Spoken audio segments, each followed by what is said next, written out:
സുമേഷ് ആ രാശ അതെ നീ അറിഞ്ഞായിരുന്നാ എടാ ബിജുവിന്റെ വീട് കണ്ടാ നീ? ആ ബിജുവിന്റെ വീടല്ലേ? ആ 5 കോടി രൂപയുടെ വീടാണ്. പൊന്നേടാ അവന്റെ വീട് എന്താടാ കാണിച്ചു വെച്ചേക്കണത്? അടിപൊളി വീടല്ലേ? അയ്യ കച്ചറ വീട്. ഈ മാത്രമേ പറയുള്ളൂ. എടാ 5 കോടി എന്ന് പറഞ്ഞല്ലേ? അല്ല അവൻ എന്തൊക്കെ ചെയ്യാൻ പറ്റും അതൊക്കെ ചെയ്തിട്ടുണ്ട്. എന്താ കാണിച്ചു? ആ വീടിന്റെ പെയിന്റ് കണ്ടാ നീ? വൈറ്റ് പെയിന്റ് നല്ല പെയിന്റ് അല്ലേ? എടാ അതൊക്കെ പെട്ടെന്ന് അഴുക്കാവൂരടാ. കാർപോർച്ചിന്റെ ശ്രദ്ധിച്ച് എന്ത് കാറിട്ടപ്പോ തന്നെ പോയത്. എടാ ബെൻസാനിട്ടേക്കണ് നീ കണ്ടില്ലേ? ബെൻസ് എന്ന് പറയാൻ കൊള്ളാം, പക്ഷെ ആ വീടിന് പറ്റിയ ബെൻസ് അല്ലല്ലോ അത്.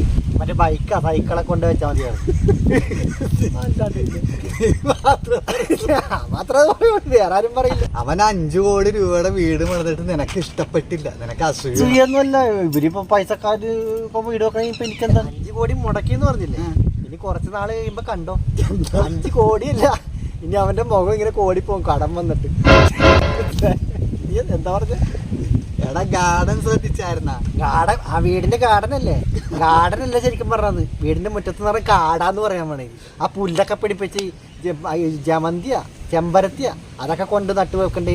എന്തൊക്കെ കാണിച്ചു വെച്ചാൽ അവൻ ഇത്ര ബോധമില്ലേ? അവന് ഗൾഫിൽ പോയിട്ട് കാശുണ്ടാക്കിയത് പെട്ടെന്ന് കാച്ചിരിക്കള് വേറെന്തും കൊണ്ട് ചിരിച്ചതല്ല. പിന്നെ നീ എന്താ ഈ പറയണേ? ഈ അവനെ കുറ്റം പറയണ്ടല്ല. എന്റെ വീട് എന്താണ്? എന്റെ വീടിന് എന്താ കുഴപ്പം? എന്റെ കാര്യം പറഞ്ഞപ്പോ ഞാൻ ഇപ്പൊ ഒരു കാര്യം ഓർത്തു. എന്താണ്? നിന്നെ രാഘവൻ ചേട്ടൻ അന്വേഷിച്ചു. രാഘവൻ ചേട്ടൻ വന്നിരുന്നു ഇവിടെ. പുള്ളി അങ്ങോട്ട് പോയത്? ഇപ്പൊ അങ്ങോട്ട് പോയി. എങ്ങോട്ട്?